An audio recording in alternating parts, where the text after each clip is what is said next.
Bienvenue dans le média Le Grenier, le podcast qui donne la parole aux entreprises et aux entrepreneurs qui font l'immobilier au sens large. Peu importe le domaine, investissement locatif, promotion, crowdfunding, tokenisation, travaux, mon but est simple, c'est d'avoir une conversation pour connaître leur univers dans les moindres détails. Je m'appelle Mickaël et je suis le cofondateur de la société Green Living. On accompagne les particuliers à investir dans l'immobilier locatif sous deux formats. Un accompagnement en 8 sessions, on vous prend par la main pour investir, ou sinon de manière clé en main où on recherche le bien, on fait les travaux, on meuble et on gère pour vous. Alors si tu veux découvrir le parcours de nos invités, leurs craintes, leurs peurs, comment ils font pour avoir un impact, abonne-toi et rejoins-nous dans cette conversation. Moi, ce que je veux te dire déjà, et je te l'ai redit en off, je suis très très content de t'avoir pour plein de raisons. Je vais faire un peu le macho, mais à l'envers, d'avoir une femme qui entreprend, qui investit, maman, et je trouve que ce mix-là, il faut le montrer. Voilà, moi, c'est encore plus. Et cette denrée, elle est hyper rare. Donc, on va discuter de beaucoup de choses, on va discuter de ton parcours. Tu es allé à Dubaï, pourquoi, comment, tu as embarqué ta famille, parce que après je fais juste un disclaimer, c'est qu'on fait partie, ça fait un peu, moi je suis client de Green Bull, dont tu es coach, parce que ça a été monté, parce que moi je sais plus de quelle année je suis de la team Green Bull, mais avant quand je suis arrivé il n'y avait pas tout ça.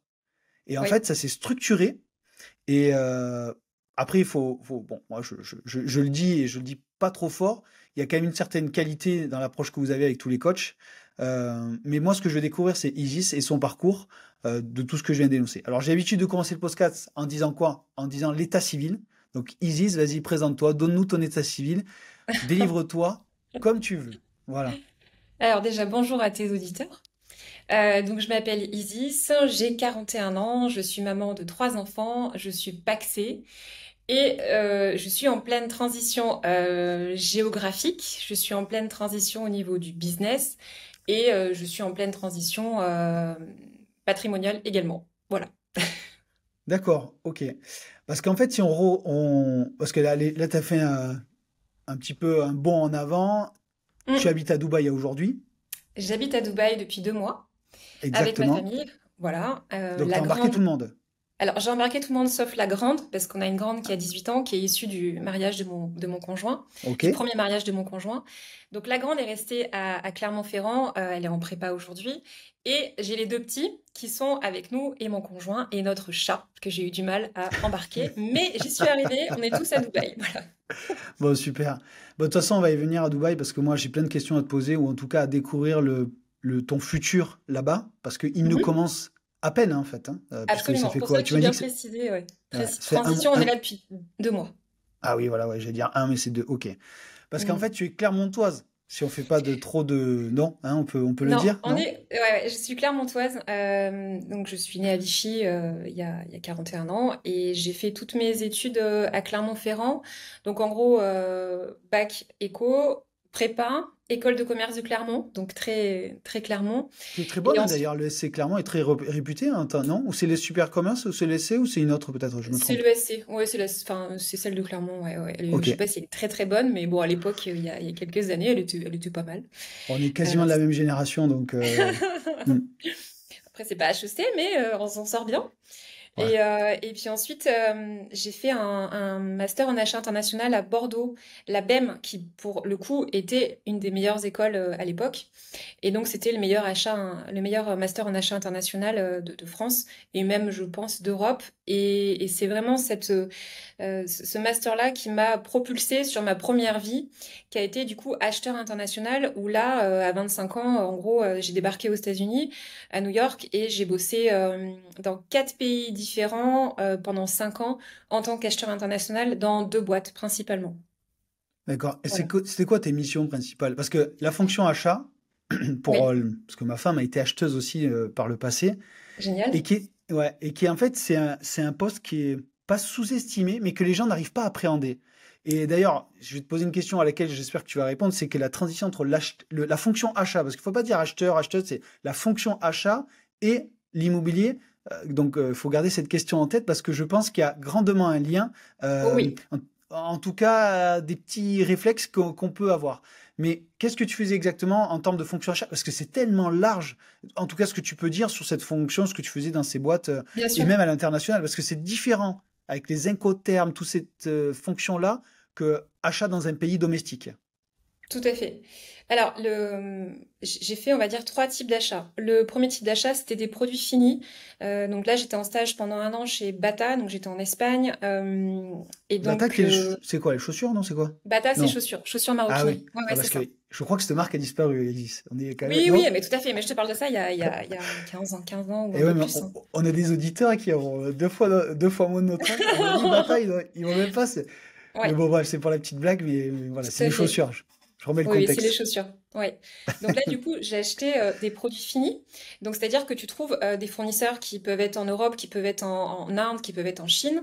Ils vont te montrer un petit peu leur collection et toi, tu vas choisir en fonction des coûts, en fonction des prix d'import et tout ça. Tu vas choisir le modèle qui va être la, le, le best-seller, le futur best-seller de la Ouais. collection d'après, en gros.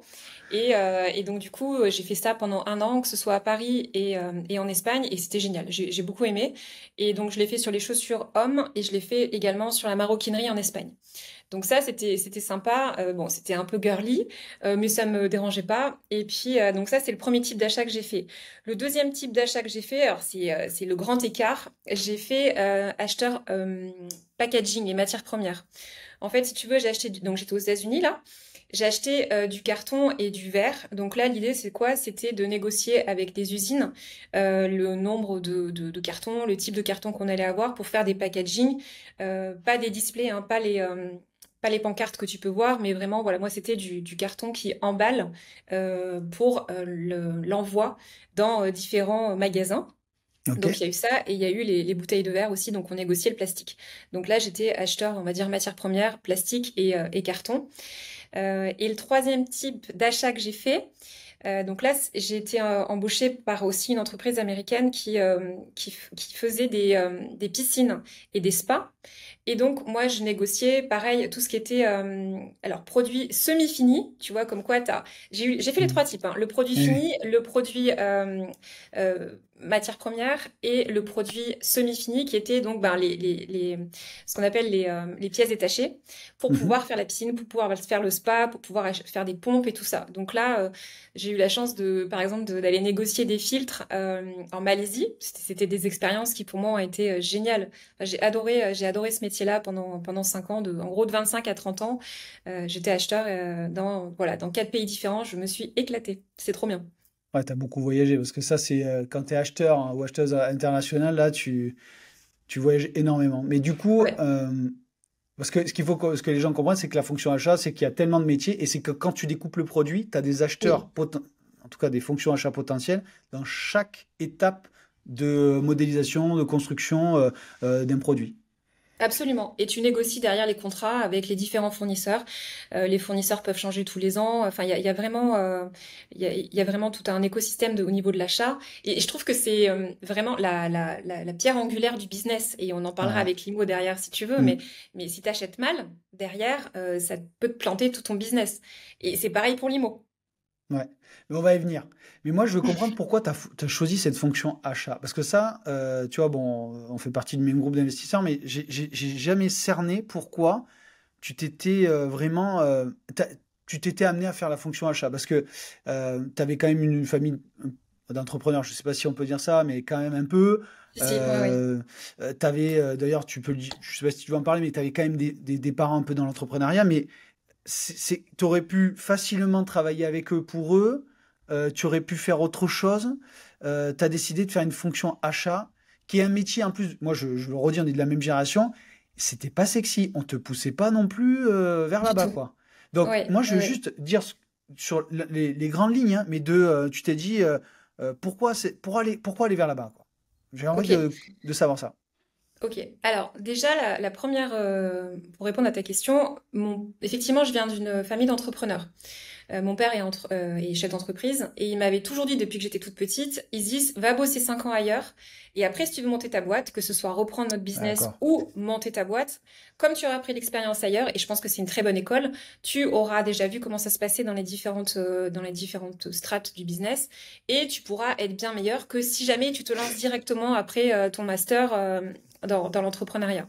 Mm. Donc, je me suis dit, OK, on va bosser pendant 5 ans. Et moi, ce que j'aimais, c'est voyager. J'ai adoré voyager depuis toute petite. Enfin, on a eu la chance de faire des petits voyages quand mes parents le pouvaient. Et je suis une grande fan de voyage, une grande globe-trotteuse. Euh, et je me suis dit, le métier des achats, ça va me permettre tout ça, en fait. Ça va me permettre de voyager, de rencontrer des cultures différentes. Et il y a un truc que j'aime bien, c'est que je suis pas à l'aise dans la vente. En tout cas, c'est pas un truc qui m'anime et sur lequel je me sens hyper à l'aise. Par contre, le fait d'être acheteur, c'est tu es décisionnaire avec des tableaux Excel, tu analyses les chiffres et tu vas avoir tout un tas de personnes qui vont te proposer des différents produits. Et c'est toi qui ne va pas forcément parler, c'est toi qui vas écouter. Et ça correspondait à ma personnalité, qui était l'écoute active et après pouvoir négocier avec les différentes personnes. Donc je suis pas une vendeuse, moi je suis une acheteuse dans l'âme. Voilà. Et ça, c'est vrai parce que, en fait, il y a deux profils. Toi qui es plutôt acheteuse et ma femme l'est. Et chez moi, c'est moi le vendeur. Parce que moi, j'étais. Donc, tu vois, les discussions qu'on pouvait avoir, parce que quand elle a Mm. commencé sa carrière, je me dis, mais attends, mais comment tu peux être comme ça avec certains commerciaux? Moi, j'étais de l'autre côté de la barrière, je dis, mais c'est pas possible. Donc, bon, il y avait l'acheteur et le vendeur, c'était assez rigolo d'ailleurs, les conversations qu'on avait. Elle me donnait des techniques d'acheteur pour savoir, et moi, je lui donnais des techniques de vendeur. Donc, du coup, c'était assez rigolo là-dessus. Donc, c'est pour ça que c'est pour ça que je te pousse dans ça, parce que je connais bien cette fonction. Et pour moi, parce que tu vois, le profil d'acheteur souvent est représenté par des femmes parce que justement, elles n'osent pas vendre et se mettre en avant. Il faut dire ce qui est, hein, parce que voilà, je parle pas de ma femme, mais c'est typiquement le profil un petit peu pour. Bon, maintenant tout a changé parce que justement la fonction achat a permis un peu de s'émanciper, tu vois. Ouais. Donc je trouve ça cool. Et j'ai l'impression que dans ton parcours, ça a été exactement la même chose parce qu'à aujourd'hui, si on fait une transition avec l'immobilier, d'ailleurs, une question 2 ans, c'est-à-dire qu'est-ce que tu as apporté cette expérience en tant qu'acheteuse et qu'est-ce qui t'a fait le déclic de se dire je m'intéresse à l'immobilier? Parce que quand tu es salarié avec une certaine routine, il te faut soit un déclic, soit une personne, soit un événement qui te dise ok, je fais de l'immobilier. Parce que fonction achat à l'international, je pense que bah, voilà, tu étais dans un certain confort, tu t'es dit ok, je bascule dans l'immobilier, pourquoi? Alors, ce qui s'est passé, c'est que j'ai pas du tout basculé dans l'immobilier après mon métier d'acheteur. À 30 D'accord. ans, je vivais à Londres et mon père m'a proposé de reprendre l'entreprise familiale. Ok. Donc ma première vraie transition a été de démissionner de mon métier d'acheteur, du coup international. Voilà, je vivais à Londres. Et de me dire, est-ce que je reprends l'entreprise familiale ou pas? Parce qu'effectivement, ça faisait 5 ans que j'étais dans une autre boîte. J'avais un peu enlevé de mon esprit le fait de devenir chef d'entreprise, pour être tout à fait transparente. J'avais un peu mon train-train, mon petit niveau de vie qui était très très bien à Londres. J'étais heureuse. Ce qui s'est passé, c'est que mon papa a eu des soucis de santé et c'était important pour lui d'avoir quelqu'un qui reprenne derrière lui dans un délai quand même assez, je pense, assez court. Et il m'a vu, il m'a dit, voilà, c'est lui qui est venu vers moi. Je n'ai absolument pas demandé de reprendre l'entreprise familiale. C'est lui qui m'a dit, voilà, Isis, je pense que tu es prête, je pense que c'est le moment. En plus, moi, il va falloir que je lève le pied. Est-ce que ça t'intéresse? Et honnêtement, j'ai mis 8 mois, 8 mois à lui donner une réponse parce que j'étais pas sûre de moi, parce que c'est quitter un boulot effectivement de salarié un peu pépère et me dire, ok, on rebat toutes les cartes et on reprend la boîte familiale. Euh, Au bout de 8 mois, j'ai dit oui pour différentes raisons et surtout, bon, bien sûr le fait d'être avec ma famille, auprès de ma famille, mais aussi le fait de me challenger parce que je me suis dit, ok, t'as 30 ans. À 30 ans, est-ce que ta vie, elle est pépère ou est-ce que tu veux un peu plus de punch? Est-ce que tu veux relever des défis? Est-ce que, voilà. Et je sais que dans mon tempérament, bon, j'avais fait déjà 4 pays en 5 ans. je me voyais mal rester toute ma vie aussi à Londres, dans plus ou moins la même boîte, ou même changer de temps en temps. C'était pas forcément dans mon ADN. Donc du coup, à 30 ans, je rentre en Auvergne. Et là, je raconte souvent cette histoire, mais c'est tellement vrai. Donc à 30 ans, à l'époque, j'étais en couple, et le fait que, avec un Américain. Et le fait que je rentre en Auvergne fait que bah, mon couple s'arrête. Et donc, il y a une première strate Parce qu'il de tout aimait ce que... pas l'ASM, non? C'est pour ça? Non, non, c'est il était très famille comme moi et il fallait qu'on Eh fasse des oui, choix et eh voilà. oui, oui. Bref. Et oui, non, c'est pas la SM. Mais voilà, donc déjà, j'ai une première strate de ma vie qui s'en va, en fait, entre guillemets. Et deuxième strate, c'est que bah, du coup, je serai plus acheteuse, je vais devenir chef d'entreprise. Sauf que avant de devenir chef d'entreprise dans la grande distribution, il fallait que je repasse par tous les rayons, par tout ça. Donc pendant 6 mois, je suis repassée par tous les rayons d'un hypermarché. Et même si j'avais bossé en tant que gamine, parce que mon père, il m'a fait travailler depuis très très jeune, parce qu'il Eh voulait oui. que, à juste titre, je comprenne la valeur de l'argent, la valeur du travail. Voilà, quand tu mets en rayon pendant 1 heure et que tu sais que tu gagnes 9 euros de l'heure, que tu es dans le froid, que ce soit dans le gel ou dans les produits frais, c'est des Et tu métiers qui commences sont durs. tôt. Tu Et tu commences commences tôt. tôt, bien sûr. Et Hmm. donc, pendant les 6 premiers mois, voilà, je me levais à 4 heures du matin, j'étais à l'ouverture à 4h30, 5 heures. Et puis voilà, donc je suis repassée par tous les rayons. Donc, et en fait, comme je m'étais séparée, je dis ça avec le sourire parce que ma sœur m'a gentiment hébergée dans son rez-de-chaussée pendant 6 mois, pendant 6 à 8 mois. Donc, je passais vraiment de la vie sympa à Londres à je retourne avec mes 2 chats à Clermont-Ferrand dans le sous-sol de ma sœur et à me lever à 4 heures du matin pour repasser par tous les rayons. Et ça a été une période qui n'a pas été facile Ouais. parce que quand tu fais des grands choix comme ça, des grandes décisions, tu as toujours un peu des moments de doute, mais tu te dis de toute façon, je vais apprendre, je vais me prouver à moi-même que ça va marcher. Et quand tu es en mode focus, comme ça, derrière ça fonctionne. Donc après, j'ai repris effectivement la direction de l'entreprise. Les équipes étaient déjà présentes et bien présentes. Elles avaient suivi mon père déjà depuis de nombreuses années.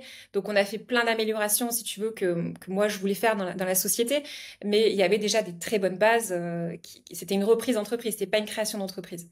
Et ouais, mais la petite fille du fondateur qui arrive, est-ce que ça a pas mis des remousses alors? Parce que on sait quoi, moi je me doute ce que ça a pu avoir, c'est-à-dire les gens ils se disent attends, elle arrive la petite là de son pays londonien, est-ce qu'elle va tout nous révolutionner?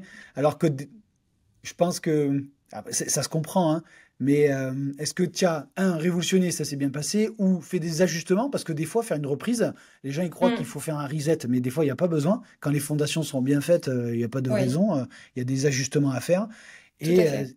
je pense que, après, tu vas peut-être le raconter, c'est sûr, mais c'est d'embarquer les gens. Donc, comment tu as pu embarquer les gens dans cette transition de la fille d'eux, en fait? Oui. Alors, c'est pas facile d'être fille ou fils d'eux, surtout quand Mm, tu reprends la boîte derrière. Voilà. mm. Après, mon père avait un côté très respecté de tous ses collaborateurs, parce que c'est un homme très humain. C'est un homme, voilà, je suis pas passée non plus derrière quelqu'un qui était très difficile en management ou tout ça. Donc déjà, je suis arrivée dans un terrain positif. Et je pense que Ouais. c'est important. C'est important. Et moi, j'étais dans la même veine que lui, c'est-à-dire que voilà, on écoutait nos collaborateurs, on a essayé de faire en sorte que ça se passe le mieux possible pour eux, de faire des évolutions, même si encore une fois dans la grande distribution, t'es quand même assez limité dans les évolutions que tu peux proposer à tes salariés. Voilà, c'est différent. Euh, donc on a fait une révolution, c'est que moi j'ai créé le Drive Entrepôt, qui était, voilà, on a mis ensemble, enfin on a mis en route, pardon, le Drive Entrepôt, qui était un entrepôt de 1200 mètres carrés, où là j'ai embauché une équipe de 10-12 personnes, et donc on a modernisé bien sûr ça, sur un hypermarché. Ça c'était entre guillemets, une mini-révolution. Euh, et c'était mon projet, donc c'était une création, et c'était Mm. extrêmement intéressant pour le coup. Et puis à l'intérieur de l'hypermarché, ce qu'on a fait, c'est que on a mis en place la fraîche découpe, on a mis en place les kiosques à sushi. En fait, j'ai juste modernisé ce qui était l'existant en rapportant les services que les gens voulaient au fur et à mesure et qui n'étaient pas forcément au goût du jour au moment où j'avais repris. Mais il y a pas, en dehors du drive, j'ai pas révolutionné tout. Si j'avais voulu révolutionner tout, il aurait fallu faire ce que nos acheteurs ont fait, c'est-à-dire retomber une grosse partie des murs du magasin et puis refaire tout. Mais ça demandait des investissements, si tu veux, qui me demandait encore d'être présente sur le point de vente pendant 7 ans. Et au bout de 5 ans, je voulais plus de ça. Je voulais faire Ouais. autre chose. Donc, moi, je suis arrivée au taquet, en fait, de ce que je pouvais donner au bout de 5 ans. Et donc, bah, au même titre que j'ai changé du métier d'acheteur au métier de reprendre une entreprise familiale, à ce moment-là, j'ai basculé pour le coup sur l'immobilier. Et tu vois, le rapport de l'entrepreneuriat, il est différent avec ne serait-ce qu'une génération au-dessus. Parce que tu vois, ce que j'explique, alors moi j'ai beaucoup moins d'entrepreneurs dans ma famille que tu, ou même mes parents ne le sont pas.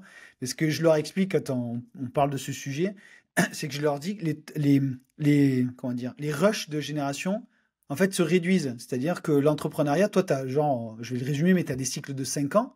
Eux, ils avaient des cycles de 30 ou 25, 30 ans.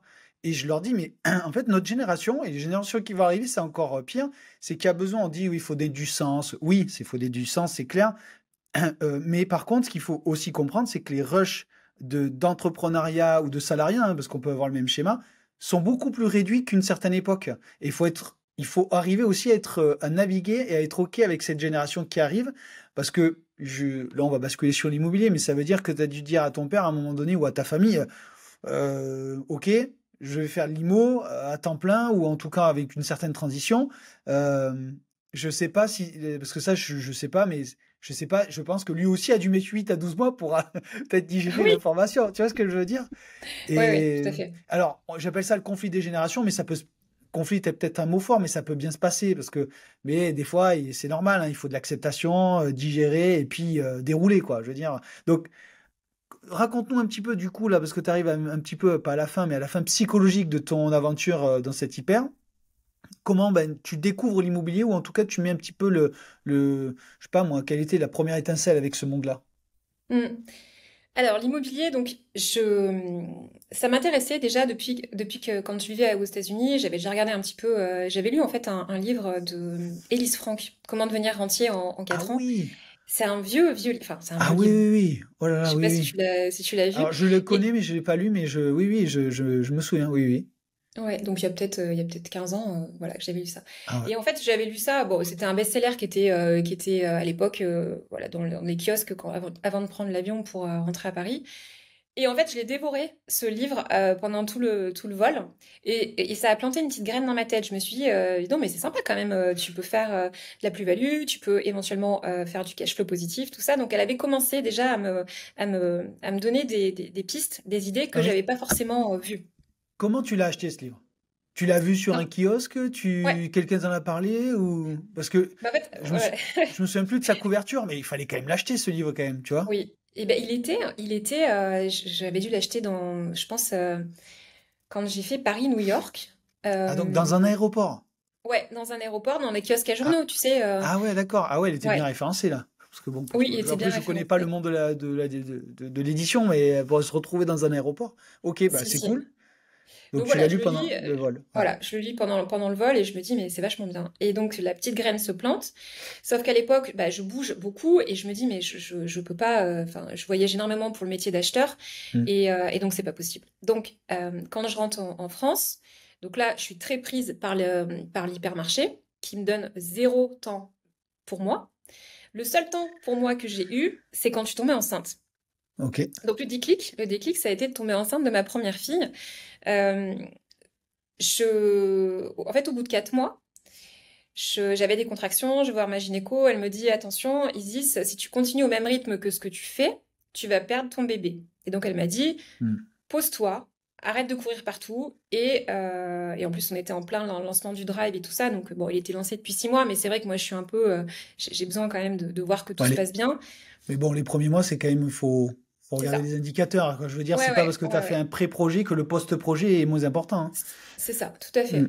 Et donc là, elle me dit, il faut que tu te poses. Et bon, effectivement, quand on me dit, bah, t'as le risque de perdre le bébé, là, je me dis, ok, je me pose. Et donc, je me retrouve un peu dans mon salon à me dire, qu'est-ce que je vais faire? Parce que je m'étais pas posée depuis des années, en fait, toute seule, Et mais qu'est-ce clairement. que je vais pouvoir faire? Mais c'est ça. Échec, Et les dames ou le sudoku? Parce que ma belle-mère adore le sudoku, mais voilà. bon, c'est pas très, voilà. Bon, chacun son truc.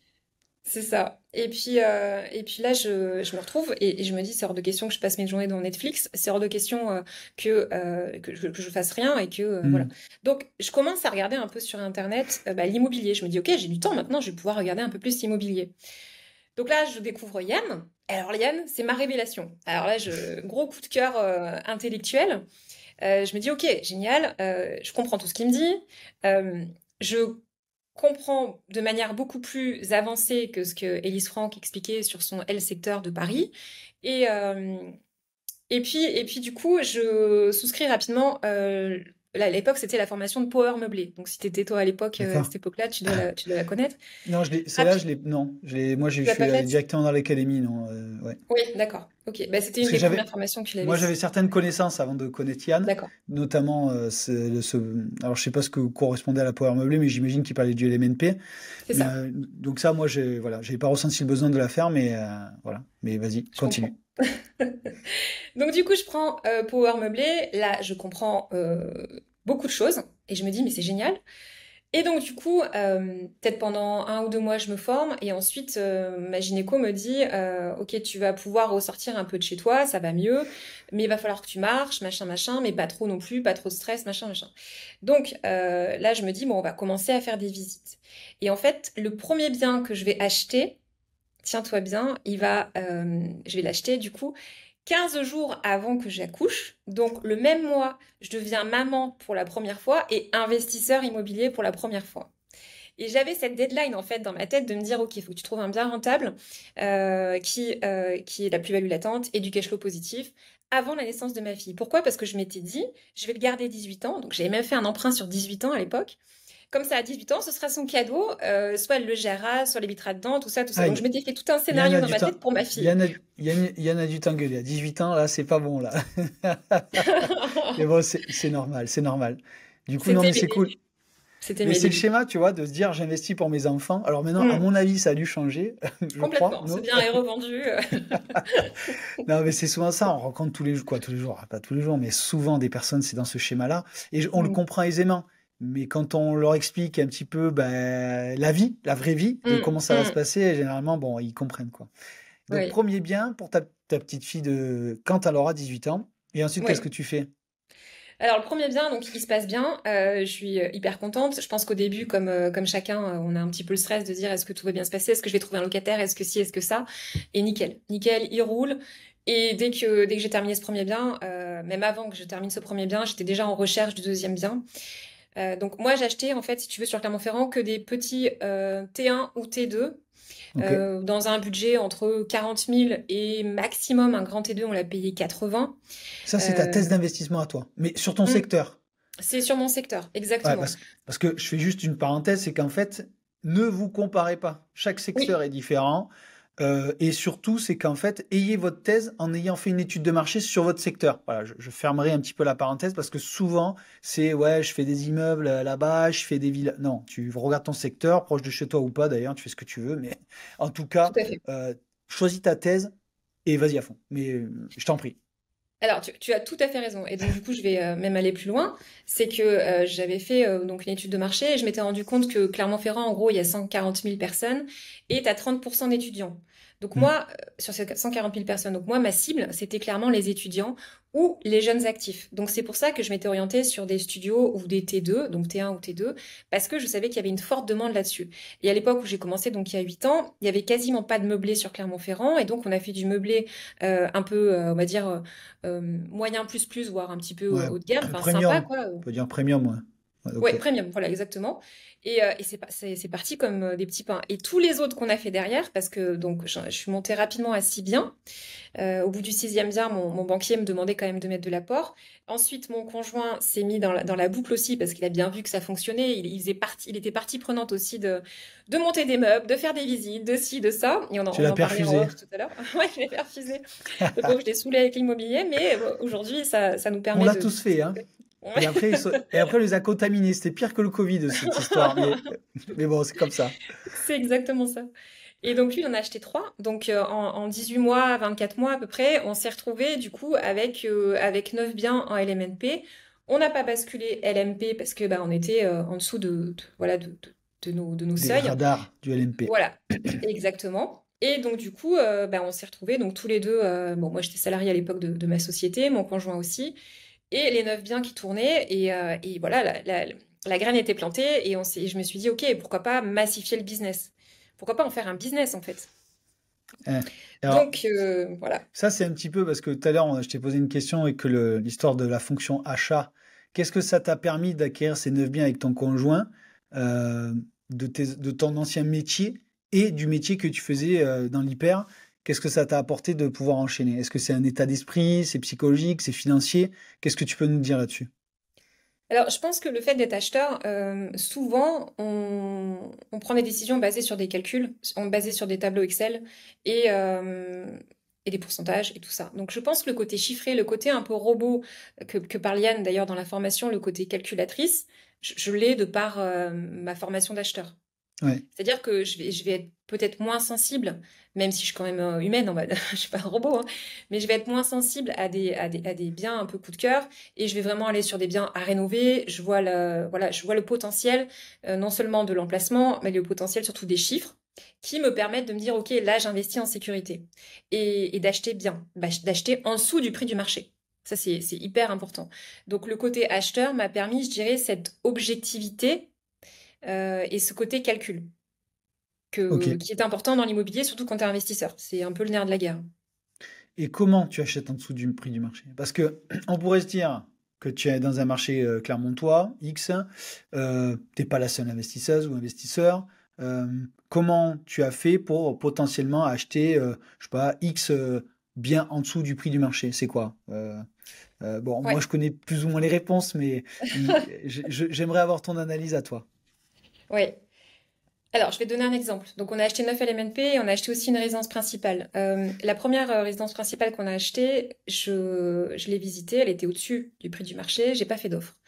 Cette maison-là, je l'ai achetée 18 mois plus tard, en attendant, tout simplement, que la situation du vendeur évolue, change, parce qu'au début, pour la résidence principale, les gens, ils sont pas forcément toujours ouverts à baisser les prix, sauf qu'après, la situation fait que, au bout d'un moment, ils sont obligés, malheureusement, de baisser leur prix de par leurs problématiques qui leur sont propres. Et donc, une maison qui était affichée, je crois, à 340 000, on l'a eu à 202 000. Et une maison qu'on a revendue 420 000 avec bien sûr des travaux. Donc là, comment j'ai fait pour acheter en dessous du prix du marché? J'ai attendu et je me suis tenue au courant de ce qui se passait. Il y a plein d'immeubles que j'ai achetés aussi en dessous du prix du marché, simplement en allant visiter à un moment donné et en les relançant pour attendre de voir quand est-ce qu'ils sont prêts pour vendre. Parce qu'au début, t'as une phase, je pense, quand t'es vendeur et que t'as pas trop de concurrence. Donc ça, c'est pour ça que je te parle de résidence principale ou d'immeuble, où t'as moins de concurrence que sur des petits biens. T'as une phase où les gens ils veulent vendre très très cher et en fait le bien a plein de problématiques. Donc les potentiels acquéreurs voient beaucoup plus les problématiques que le potentiel. Et les vendeurs sont pas prêts à être négociés tout de suite, tout de suite. Donc des fois, il faut simplement attendre et relancer de temps en temps pour trouver... voilà. Donc ça, c'est une des pistes. Après, comme on achète en dessous du bien du marché, il faut identifier ton vendeur. Est-ce que ton vendeur est négociable ou pas? Est-ce que c'est quelqu'un qui veut vendre vite ou pas? Alors là, je pourrais te faire un live, hein, j'en ai fait un live là-dessus sur comment négocier, parce que c'est ça. Mais est-ce que ton vendeur, par exemple, ça fait combien de temps qu'il a son emprunt? Un vendeur sera beaucoup moins négociable s'il a son emprunt souscrit depuis 2 ans. Pourquoi? Parce que il a le poids en fait de son emprunt qui est encore très important versus un vendeur qui a déjà remboursé son emprunt, ça fait 20 ans qu'il l'a. Lui, c'est que du cash qui va rentrer. Autant le vendeur qui a son emprunt depuis 2 ans, si tu fais une offre à la casse, il va perdre de l'argent et il n'est pas prêt à l'entendre. Autant un vendeur qui a déjà remboursé son emprunt sera beaucoup plus ouvert parce que lui, c'est que de l'argent bonus, entre guillemets, qui va rentrer dans Net. sa poche. Mm. Donc, tu as le temps de détention du bien, tu as aussi tout ce qui est bien mort. Tu peux aller sur Castorus, regarder sur... alors, ils font pas le bon coin, mais sur Se Loger, tu peux voir les différents biens, les rentrer dans Castorus et voir depuis combien de temps ils sont en ligne. Là, la durée je vais dire, de ton bien, depuis combien de temps il est en ligne, ça peut être aussi, par exemple, des biens qui sont en ligne depuis 6 mois. C'est potentiellement des biens qui sont plus négociables que ceux qui sont en ligne depuis une semaine ou 2 mois. Donc, tu as ce temps de... Voilà. Là, tu viens de Qu'est-ce donner qui... un sacré hack, hein, ma chère Isis, là. Ouais, ouais, ouais. C'est ce qu'on apprend dans la formation. Après, tu as plein d'autres choses. Mais est-ce que Non, ouais, quand bien tu sûr. vois voilà, sur Internet vente urgente, parce que mutation, parce que divorce, parce que si, il faut s'intéresser à ton vendeur, poser tout un tas de questions. Et là, tu sais si c'est négociable ou pas. Voilà. Non, mais très bien. Non, mais en tout cas, tu as donné quelques clés et je pense que déjà, tu en as donné beaucoup. Mais en fait, là, après ces 9 biens, tu disais tout à l'heure que tu voulais massifier. Alors, Oui. les gens, ils vont se dire, attends, comment on massifie comment, moi j'aime bien dire dupliquer dans Mm. l'immobilier, parce que je pense que l'immobilier n'est pas scalable mais duplicable. Donc comment tu as dupliqué un peu ton modèle? Est-ce que tu as lâché ton boulot? Est-ce que tu l'as... Bon, l'histoire nous montre que oui, mais pourquoi? Oui. Comment? Est-ce que ton mec il t'a dit attends, non, non, non. Bon, après il peut pas te dire non, non, puisqu'il en a fait trois avec toi, mais il t'a dit est-ce qu'on enchaîne, on accélère ensemble? Tu vois, parce qu'il aurait pu se dire attends, on reste à 9 on est bien, pépouze, tranquille, et puis Mm. on fait ce qu'on a à faire. Mais quel a été le shift? Quelle a été un petit peu l'accélération que vous êtes donnée à deux? Parce que c'est à deux qu'on le fait, hein. Pour le coup, là, je crois que c'est ça qui s'est passé, parce que sinon, à Mm. mon avis, tu peux pas enchaîner. Non. Alors, si on parle du couple, moi, j'ai jamais, j'ai toujours été transparente avec mon conjoint. C'est-à-dire que quand il m'a connue, je courais partout déjà dans mon ancien boulot. Je lui dis, hein, je lui dis, attention, t'es pas avec quelqu'un qui qui va rester plan-plan sur son canapé. Enfin, il le sait très bien. Donc, il sait qu'il y a ce côté entrepreneur et qu'il faut qu'on aille plus loin dans différentes choses. Et ça lui a plu. C'est ce qui lui a plu. Enfin, une des choses qui lui a plu, j'imagine, chez moi. Et il deal avec ça, il le sait. Donc, Faudra lui et c'est demander important. peut-être, non? Faudra lui demander. Alors, il y a bien des fois où il me dit, parce que des fois, je lui dis, t'inquiète pas, dans 6 mois, ça va être plus cool. Il me dit, mais là, ça fait 10 ans qu'on est ensemble. Il me fait, mais ça fait 10 ans que tu me dis ça. Je dis, mais t'inquiète pas, en septembre, on va se poser à Dubaï. Et là, il y a un autre truc, un autre projet qui est tombé. Il me dit, mais on devait se poser. Ils disent, mais oui, mais non, en fait. Donc, il le sait. Il le sait, Le on en pauvre, rigole. le Non, mais on en pauvre. rigole. Mais il est mignon, hein. Il est mignon Je d'accepter me ça. doute, il était avec lui que t'as fait des enfants, j'espère pour lui quand même. Non, mais ouais, et voilà. Donc, il faut que vous connaissiez bien la personne avec qui vous êtes, bien évidemment, pour que bah, il y ait ce match. Et, parce que, effectivement, c'est une aventure qui se vit à deux. Après, quand j'ai proposé que on revende notre hypermarché, l'idée, c'était quoi? C'était de récupérer une partie du fruit de la vente familiale pour la mettre dans une société, mettre en capital d'une société, et là, aller beaucoup plus loin sur l'immobilier, donc racheter des immeubles. Donc, comme il a vu, si tu veux, que ça marchait sur 9 biens, quand je lui ai dit, écoute, on va en racheter, je sais pas, 50, 60, il m'a dit OK. Il m'a dit OK parce que ça fonctionne sur 9. Donc, Oui, d'accord. autant le faire sur plus. Et donc, enfin, j'ai racheté rapidement 6 immeubles. Et derrière, ma sœur est rentrée dans l'aventure et elle a racheté également 6 immeubles de son côté et on s'est retrouvés à gérer de nombreux lots en direct toutes les deux. Ok, parce qu'en fait, vous étiez juste, alors tu réponds ou pas comme tu veux, mais vous étiez avec ta soeur, elle était aussi dans l'entreprise familiale ou pas du tout? Oui. En fait, si tu veux, moi, je D'accord. m'occupais du commerce et ma sœur Ok. s'occupait des murs. Elle s'occupait des murs de notre hypermarché Ah oui, parce que des c'est vrai que des dans galeries les marchandes. hyper, tu peux avoir des galeries marchandes et le fonds de commerce où il y a toute l'alimentation, je pense, et tous les rayons. Exact, D'accord. Ok. exact. Mais du coup, alors ce que ça, je ne savais pas, c'est que du coup, ta sœur a une expérience dans l'immobilier commercial, alors du coup. Absolument. Elle est super forte là-dedans. On est hyper D'accord. complémentaires. Elle a Mais géré plusieurs Rambo. c'est Ouais. ça que j'allais passer c'est-à-dire qu'en fait, tu t'es associé avec ta sœur. Donc, alors attends, je refais le fil. Tu as réussi à convaincre ta famille, alors je sais pas, ton père également, j'imagine, de revendre l'affaire familiale pour que lui peut-être Mhm. parte à la retraite ou il investit avec vous. Ça, Tout je à sais pas. fait. Ah non, enfin, oui, on est en train de finir les transmissions, oui. Bon, non, oui, mais je veux dire partir à la retraite, que lui, se la coule un peu douce parce que bon, Oui, on c'est sait ce que ça. c'est, soucis de santé, ça, tu travailles, C'est ça. petits-enfants, parce que Exact. Ouais. les grands-parents sont hyper importants quand on a des enfants. Donc, je le parle à tous les parents. Ça peut être de garde, en tout cas, quand il y a des problèmes, ou même pour les visiter, ça peut être aussi Tout une à fait. excuse. Mais du coup, donc, tu convaincs, ou je sais pas, en tout cas, choix familial de tout vendre, et ta sœur te suit dans l'aventure un peu de l'immobilier. Vous enchaînez, Mhm. Mhm. euh, bien comme il faut, mais avec comment se passe un peu l'association, les rôles, parce que est-ce que vous investissez chacun de vos côtés, c'est dans le pot commun, comment un petit peu tu peux raconter alors cette association? Ouais. Alors, il y a des sociétés sur lesquelles on est chacune toute seule, entre Ok, guillemets, où on a nos biens à nous, et des sociétés où on a 50-50. Dans les sociétés où on a 50-50, chacune a des immeubles à gérer. Euh, et donc, du coup, Parce que l'idée, c'était pas de se fâcher pour est-ce que tu as fait l'état des lieux de machin ou de truc. Ouais. C'était vraiment voilà, d'avoir cette complémentarité. Donc, nous, on se fait confiance pour la gestion quotidienne, je dirais, de chacun des immeubles qu'on a. Et c'est assez bien réparti parce que voilà, on a à peu près le même, enfin, on avait à peu près le même nombre de lots jusqu'à il y a quelques mois. Et on se retrouvait en cerveau commun uniquement pour tout ce qui était question d'achat, négociation, question de litige, parce qu'on rachète des immeubles où il y a forcément négociables, donc avec des locataires peut-être un peu problématiques. Donc là, on se mettait en cerveau collectif pour résoudre les problèmes. Donc voilà, chacune, en gros, gérait son opérationnel de son côté.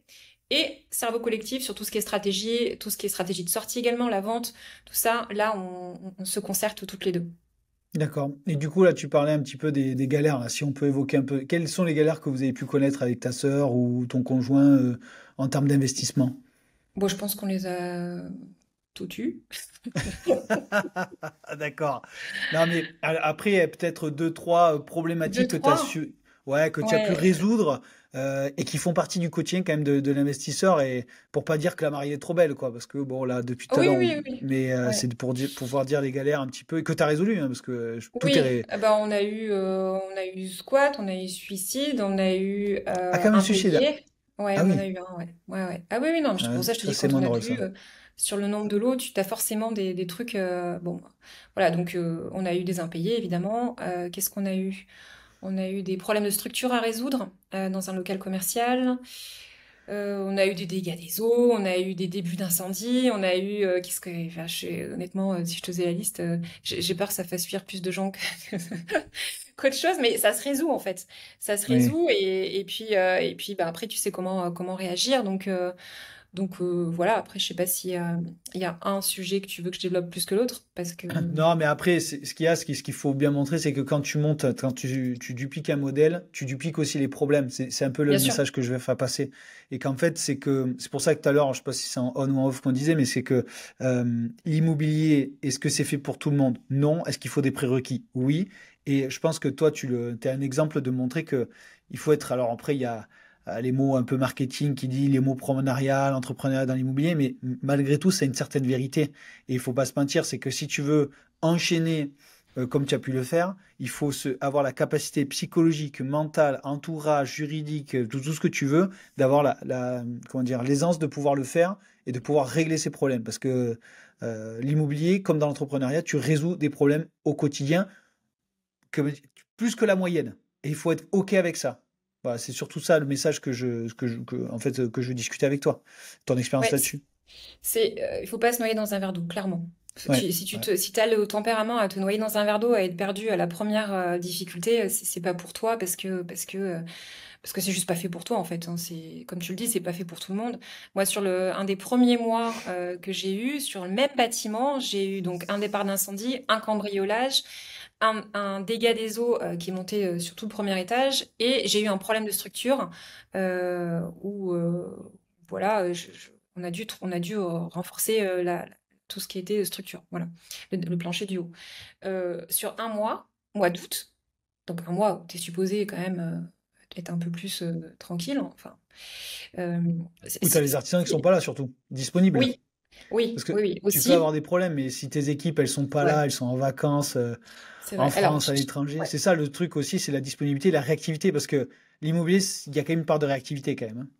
Tout à fait. Ah bah nous on est. Mais c'est pour ça qu'on gère en direct parce qu'on avait besoin d'être très réactive et on avait deux équipes de travaux, ce qui fait que quand il y en avait un qui partait en Ouais. vacances, l'autre pouvait intervenir. Alors moi quand tu dupliques ou quand tu massifies le business comme ça, il faut que tu aies une équipe derrière parce que sinon c'est pas moi qui. Quand on s'est fait cambrioler alors que c'était un local commercial qui était sous scellé de police. En fait, il y avait plus de locataires, donc j'attendais juste qu'on me rende les clés. Quand on s'est fait cambrioler, eh ben, il a fallu qu'un dimanche matin, j'appelle mon plaquiste et que je lui demande qu'il me mette des plaques d'OSB pour qu'on puisse fermer cette vitrine qui était ouverte et où tout le monde se servait. Donc, il faut avoir une équipe autour de soi, bien s'entourer, qui puisse réagir rapidement. Mais ça se fait en fait, ça se fait au fur et à mesure, ça se fait pas tout de suite, mais tu rencontres des gens qui te font rencontrer d'autres gens, c'est le réseau, c'est tout ça. C'est tout un travail de fourmi qui au final paye quand tu as trouvé les bonnes personnes avec toi. Non, mais je suis complètement d'accord avec toi. Et c'est qu'il faut que les gens soient patients. C'est-à-dire que ça se fait pas du jour au lendemain.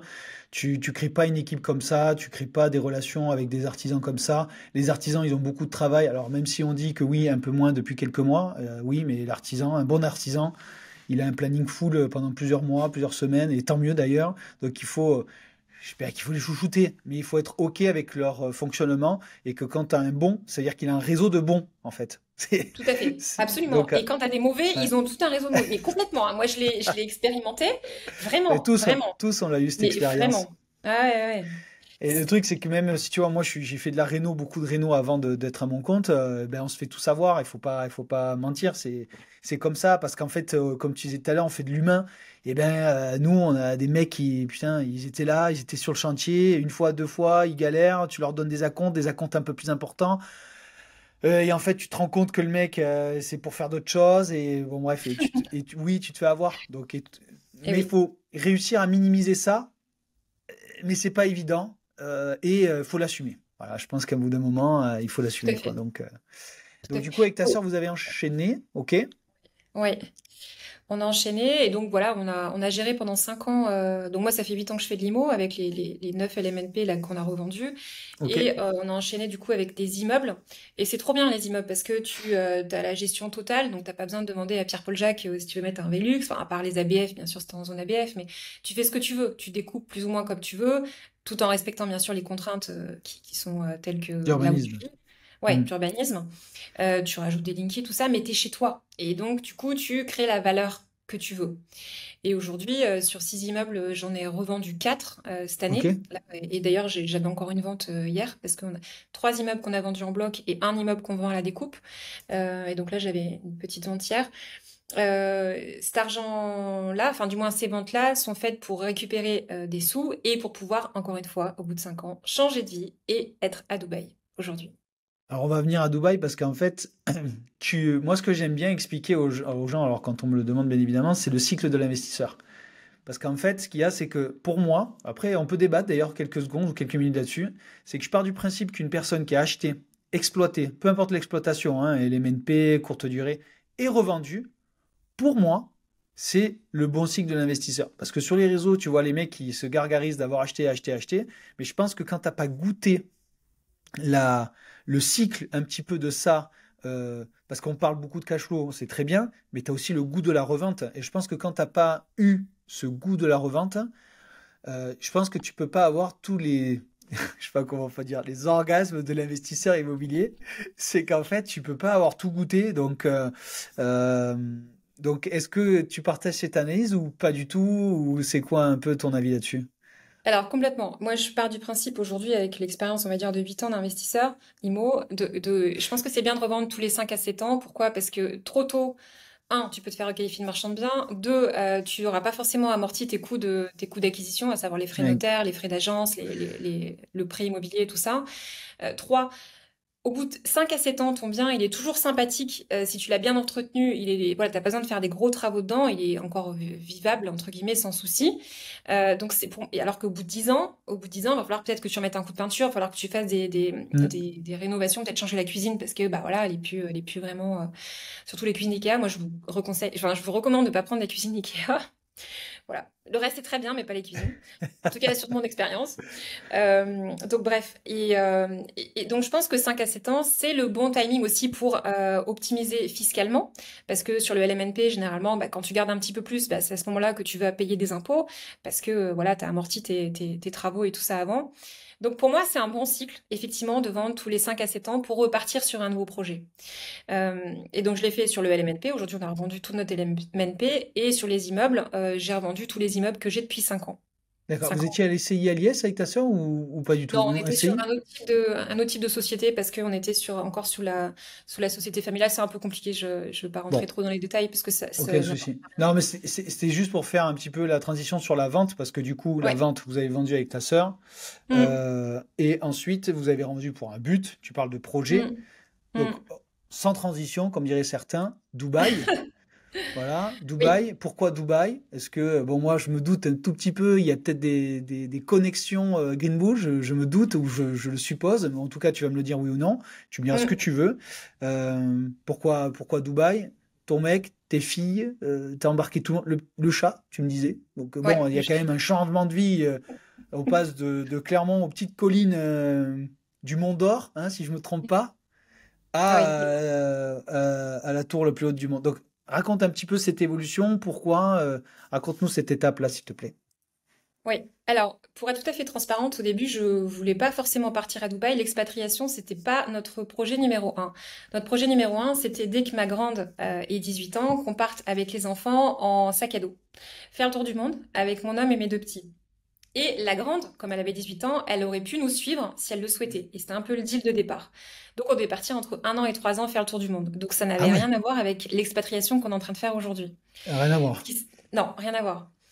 Ce qui s'est passé, et c'est pour ça que c'est Hmm. important toujours de s'adapter dans sa vie et avec les cartes que tu as entre tes mains, parce que il y a des schémas que tu imagines que tu vas faire et au final ça va changer parce que il y a différentes choses qui vont se passer.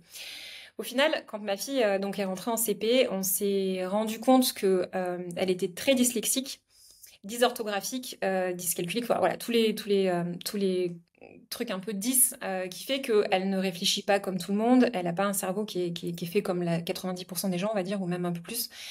Et donc du coup, elle a demandé une attention particulière au niveau de toutes ces problématiques-là. Et c'est là que je me suis rendu compte que avec mon conjoint, on ne pourrait pas faire et suivre des niveaux scolaires en étant en école à domicile, même si on allait bouger à droite à gauche. Je me suis rendu compte que ce serait pas possible en fait, que qu'elle avait besoin d'un accompagnement. Enfin, tu veux, pendant plus d'un an, voire plus, elle a été suivie par une orthophoniste, une orthoptiste. Enfin voilà, il y a eu tout un tas de choses qui ont été Ouais. mises en place pour l'aider. Euh, et donc du coup, je me suis dit, mais si on part en backpack, elle ne va pas pouvoir avoir cet enseignement que moi, en tant que maman, je vais pas pouvoir lui avoir, la patience, parce que c'est un métier. Ah oui. C'est un métier, hein. Je te confirme, oui. Bah, mes filles, c'est pas effectivement au niveau dont tu évoques, mais elles ont des sujets, effectivement, surtout la grande, là-dessus, bien évidemment. Oui. Donc je comprends Voilà. aisément. Ouais. Et donc du coup, on s'est rendu compte que notre projet était trop ambitieux, en tout cas, il était sympa sur le papier, mais dans la réalité, il n'était pas applicable parce que on aurait fait rater certainement le CP à mon fils et le CE1 à ma fille. Donc du coup, ce projet est tombé à l'eau et c'est un projet que j'avais depuis très longtemps. Je m'étais dit à 40 ans, je ferai un tour du monde et donc mon homme Mm. était vraiment à fond là-dedans et tout. Sauf qu'on s'est rendu compte que bah, c'était pas possible, tout simplement. Et donc, du coup, l'expatriation est venue à ce moment-là. On s'est dit, OK, on peut pas partir en backpack, on peut pas faire l'école en voyageant. Ce qu'on va faire, c'est que on va voyager, mais en étant expatrié et en ayant une structure scolaire qui nous permette d'avoir des enfants qui soient suivis et qui aient cette ouverture culturelle. Et en fait, au final, je vais te dire quelque chose, je pense que c'est mieux ce qu'on a fait aujourd'hui en étant Ah ouais. expatrié plutôt que d'avoir fait le tour du monde comme on aurait pu faire. Je trouve que Pourquoi? l'expérience est juste dingue. Parce qu'en fait, le tour du monde, ils le font, si tu veux. Là, on est dans un quartier. À droite, tu as des Américains. À gauche, Ah, t'as le tour du monde qui est dans notre plot, en fait. Enfin, c'est ouais. vraiment assez Ouais. rigolo qui est autour de notre maison. T'as une Philippine, donc, qui est juste à côté. T'as une Russe. Enfin, t'as tout un tas de personnes qui sont ouvertes d'esprit et qui se retrouvent un peu au même endroit parce que tu as 85% d'expatriés à Dubaï. Et donc, du coup, le tour du monde, il est sur place. Et c'est assez rigolo. Et peut-être qu'il te coûte moins cher. Je sais Bah pas, mais écoute, bon, en tout cas. je sais pas, mais en tout cas, je trouve ça génial. Et donc, elle va jouer avec des petites voilà, qui sont américaines, qui sont anglais. On avait un petit Marco anglais qui était juste à côté. Enfin, je trouve ça génial. L'expérience, ils la vivent et ils la vivent bien parce que au niveau de l'école, tu vois, moi, je leur ai donné tous les documents que j'avais par rapport à tous les bilans que j'ai fait avec ma fille. Et c'est la première fois qu'une maîtresse me dit, mais en fait, vous inquiétez pas, on va vous aider, on va l'aider, on va s'adapter à votre fille. On va s'adapter. Et je peux t'assurer que pendant des années, quand tu as galéré, parce qu'en France, je suis désolée, mais c'est pas du tout ni un vraiment reconnu, ni deux, on n'a pas. Enfin, j'ai vraiment pendant 2 ans, ça a été compliqué pour me battre un peu pour savoir d'où ça venait, parce que voilà. Et ben là, on m'a dit, voilà, il va y avoir un plan, un PAP qui va être mis en place. Donc voilà, ils ont tous les éléments. On va faire une réunion la semaine prochaine. Enfin, tout est en route. Et c'est la première fois qu'on me dit. euh, Avant, on me disait, votre fille a des difficultés, il faut la faire redoubler. Et là, c'est la première fois qu'on me dit, votre fille, elle est intelligente. elle capte tout, elle comprend les notions. C'est juste qu'au niveau de l'écrit, ça va pas. Mais parce que tu veux, elle écrit en phonétique. Mais elle me dit, je vois bien qu'elle comprend tout, elle capte tout. Ouais, Donc, mais est-ce que le phonétique serait pas la règle, la norme? Non en tout mais cas, non mais mais oui, non mais c'est un débat que moi j'ai eu. Je le dis à moitié en plaisantant. Je me dis le phonétique. Alors je fais des fautes, mais j'ai pas non plus, mais j'en fais quelques-unes d'inattention en tout cas. Mais pourquoi ce serait pas, en tout cas, on remettrait pas le gain du phonétique? Je veux dire, c'est des fois il y a des mots, il y a pas besoin non plus d'écrire. Bon, quand je vois surtout dans d'autres langues, et puis avec ChatGPT, maintenant tu peux tout oui, Bon bref. tout Je à me dis fait. qu'à un moment donné, il y a peut-être des cartes à rabattre. Mais bon, peut-être c'est un autre sujet, ça. Oui. Mais ce que Mais je veux tu dire, vois, c'est que... Ouais, ouais. vas-y, pardon, vas-y, Non, mais excuse-moi. juste au niveau de l'éducation française, on m'a dit, c'est votre fille qui a un problème. Mais on m'a dit, mettez-la dans une école de campagne. Ah Tu bon? vois, où on va la Pourquoi? faire doubler. Parce que l'école qu'on avait sur Clermont-Ferrand, c'était une des meilleures, et on m'a dit, en gros, elle va pas rentrer dans les stats, et si tu veux, ils sont pas aussi... Enfin, en tout Ah cas, ce que ouais. j'ai ressenti, je dis pas que toutes les maîtresses sont comme ça, je dis... Voilà, mais ce que Ouais, j'ai ressenti, c'est que elle rentrait pas dans les cases, et en gros, ça embêtait un peu tout le monde, parce que ça va pas faire des bonnes stats au bac. c'est vrai. Alors que ici, on m'a dit, mais vous inquiétez pas, parce que je dis, je suis embêtée au niveau de Dubaï, je sais que vous faites pas redoubler les gens, enfin les enfants. Comment on va faire? Elle m'a dit, mais il n'est pas du tout question qu'elle redouble. Et c'est là qu'elle m'a dit, elle comprend tout. C'est juste au niveau de l'écrit que ça pêche, elle comprend tout, on va l'accompagner. Et Mais ça, quand tu... t'es maman, ça Ah rassure. ouais, Voilà. bien sûr. Mais tu l'expliques par comment? Est-ce que, sans donner les chiffres, vous payez à Dubaï plus qu'en Oui. France? Ah oui, oui, on paye, bon, je vais donner les chiffres, il y a aucun tabou là-dessus. Tu payes entre 10 et 12 000 euros par enfant par an. D'accord. Tu payes un Mais, service. alors, sujet peut-être trop... peut-être Dis-moi, trop... dis-moi, vas-y, j'ai pas de Non, non, non, tabou. c'est pas envers toi. C'est qu'en fait, je me dis que, tu vois, c'est 10-12 000 euros par an, par enfant, on les paye en France. Oui, Je les paye. différemment. Mm, On les paye, mais les gens le voient pas. c'est Et ça. c'est moi toute la différence que je vois en France par rapport à certaines mentalités, c'est qu'en fait, oui, on a un super système, il n'y a pas de problème. Mais ce que je veux dire, c'est que on va pas à notre perte, je dis pas, mais qu'à un moment donné, on se rend pas compte de tout l'argent qu'on met pour nos enfants et qui est mal utilisé. Je ferme la parenthèse. Donc, je comprends qu'à un moment donné, euh, tu, euh, euh, vous soyez mieux compris, ou en tout cas on vous a mieux compris en tout cas à Dubaï. Mais bon, ça fait pas tout. C'est-à-dire que là vous êtes quand même installé. Est-ce que les enfants qui sont parce que c'est vrai que pour t'inviter, tu m'as dit, ça fait un mois et demi que je t'ai invité, ma chère Isis, donc tu m'as dit je m'installe, laisse-moi tranquille, ce que j'ai compris aisément bien évidemment. Mais du coup, quand vous avez fait cette installation, les enfants ils sont dans d'un bon cadre. C'est quoi la suite pour vous deux en fait? Est-ce que c'est plutôt professionnel? Vous profitez? C'est quoi un peu? Qu'est-ce que tu peux nous dire là-dessus sur votre aventure à Dubaï avec enfants ou même que tous les deux, quoi, je veux dire. Bien sûr. Alors, l'aventure à Dubaï avec enfant, déjà, le déclic numéro un, c'était de vivre une expérience qu'on n'a pas Ok. pu vivre autour du monde, euh, en expatriation avec ma famille, avec mes enfants. Je voulais leur faire vivre une expérience, je voulais leur offrir ça, parce que je trouve que c'est une ouverture culturelle sans commune mesure. Donc ça, c'est coché. La, on vit dans un cadre qui est canon. Il fait beau toute l'année. On a la piscine juste à côté, collective, où tout le monde Enfin, c'est génial. Franchement, je suis extrêmement On a contente. des clients de Dubaï, j'ai fait une visio la semaine dernière, il me disait, Mickaël, il fait combien chez toi? Et il m'a chambré, je vais pas dire le mot, mais il m'a chambré. Il faisait 34, il faisait, bon, c'est normal, nous on approche l'automne, l'hiver, mais Hmm. et je lui ai demandé quelle est la température. Il me dit, bah, je sais pas, en hiver il fait 28, 25, bon, genre, incroyable quoi. Bon, après, c'est aussi le cadre qui fait quoi. C'est ça, exactement. Donc nous, on est très heureux. Après, la suite au niveau professionnel, on va faire du marchand de biens. Donc je faisais du marchand de biens en France. J'avais déjà fait 4-5 opérations en France. Donc Ok. là, l'idée, ça va être de récupérer du coup les sous de mes sociétés et d'investir ici pour faire des flips de maisons. Parce que je pense qu'on va s'organiser enfin s'orienter autour des maisons dans un quartier très précis qu'on est en train d'étudier là. Parce que bon, je te dis, ça fait un mois et demi, 2 mois qu'on est là, donc on est au tout début. Donc on a commencé les visites. Et donc voilà, l'objectif, ça va être de flipper des maisons pour des familles dans des quartiers au sud de Dubaï. En gros, c'est ça l'objectif. D'accord, c'est ce que fait un peu Yann avec ses sociétés, Oui, plus ou moins? Ouais, d'accord. oui, Parce que alors dans un... Ouais, c'est je suis ça. pas Ils client, ont mais Invest je vois Dubaï. un peu. Ouais, Ouais, voilà, tout ouais, à j'avais fait. oublié le nom de la marque, ouais. Ils D'accord. ont Invest Dubaï qui est top pour investir. Après, nous, on le fait dans une moindre mesure, hein. C'est des beaucoup plus petits budgets, bien évidemment, que leur Miami House. Mais c'est des projets qui sont hyper intéressants parce qu'il faut repartir d'une page blanche. Et moi, j'aime bien repartir d'une page blanche.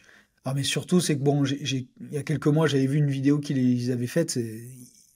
Ils cassent des fois tout, quoi. Je veux dire. Mais après, faut avoir, je pense que après, c'est du fait de ton expérience, mais il faut avoir quand même un talent de réno. Tu vois, énormément dans la rénovation. Il faut quand même. Tu vois, nous, il y a beaucoup de gens qui nous disent j'ai du mal à me projeter, j'ai du mal à évaluer le coût des travaux en réno énergétique en France. Alors, je sais pas si Dubaï, d'ailleurs, il y a des règles. Bon, il n'y a pas de règles réno énergétique, ça n'existe pas, ça là-bas, non? Si? Alors, j'ai pas été dans le détail de ça. Je sais que les Ouais, travaux sont normalement 3 fois moins chers qu'en France, de ce que j'ai pu commencer à regarder. Mais d'accord. non, il y a pas de.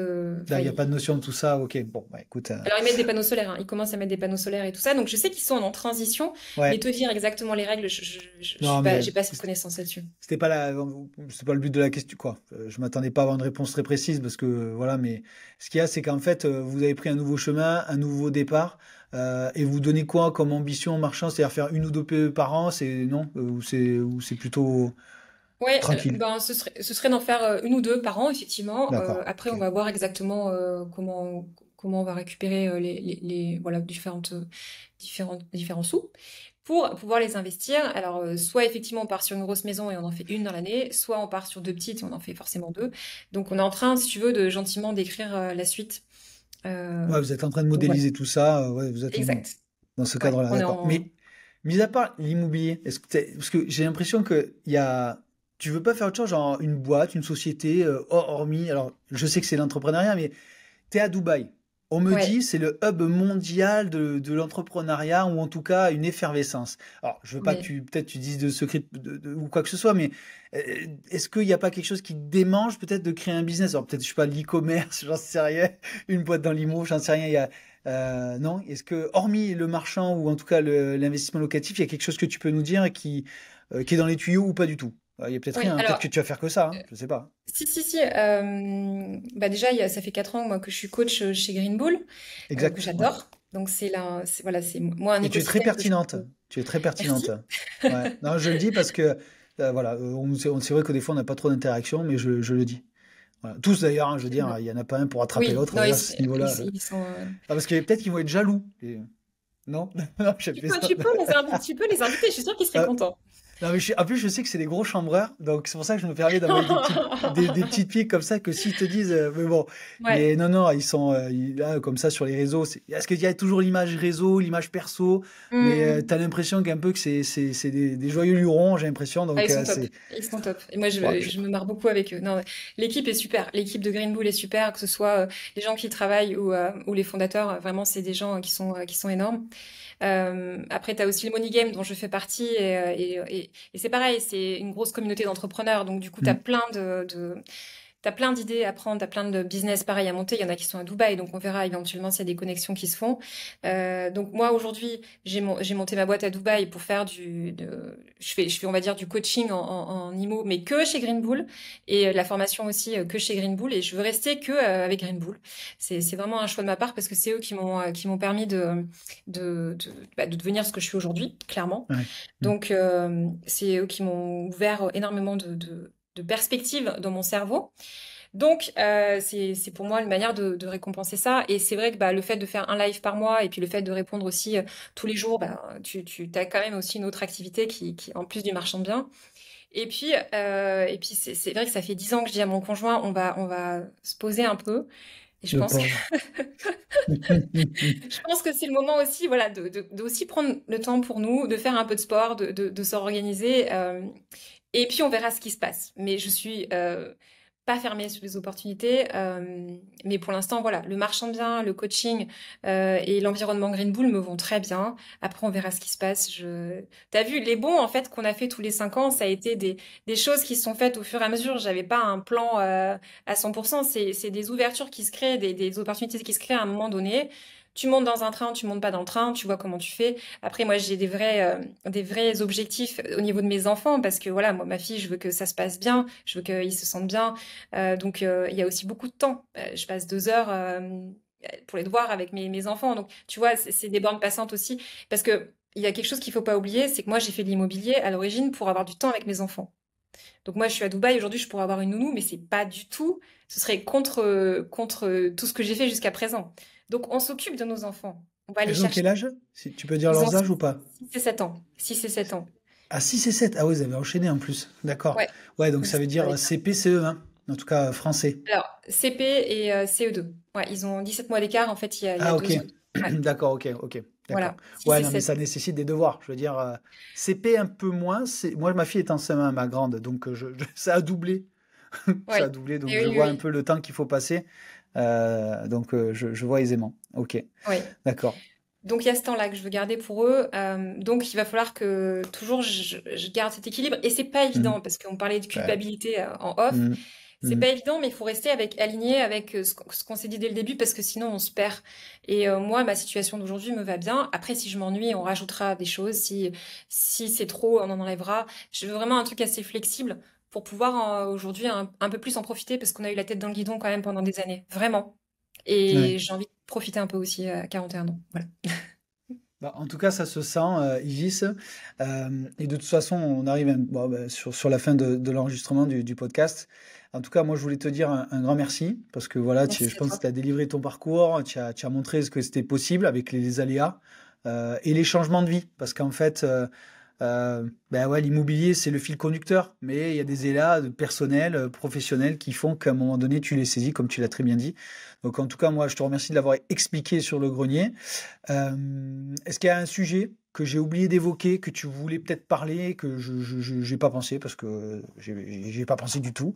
Est-ce que tu as un sujet? Non, peut-être? Où on a tout évoqué et tout va bien pour toi et c'est OK. Pas de sujet en particulier, c'est juste pour... qu'est-ce que je pourrais dire pour conclure un peu je suis contente d'être à Dubaï parce qu'à Dubaï, on est acteur de notre patrimoine, on est acteur de notre vie, on est acteur de plein de choses.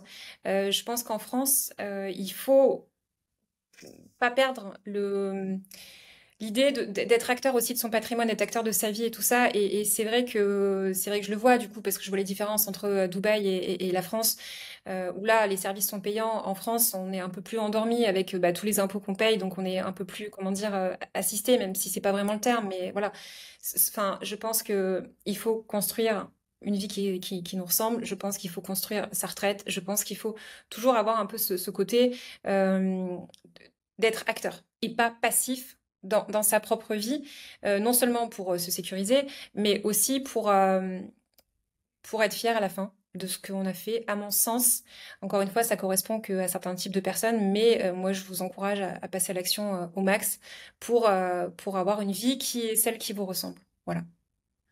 Moi, je pense que c'est un super mot de la fin et je dirais que je vais retenir que je vais inviter Mickaël et Philippe sur le podcast. Ouais, et Je vais leur Nico lancer. aussi.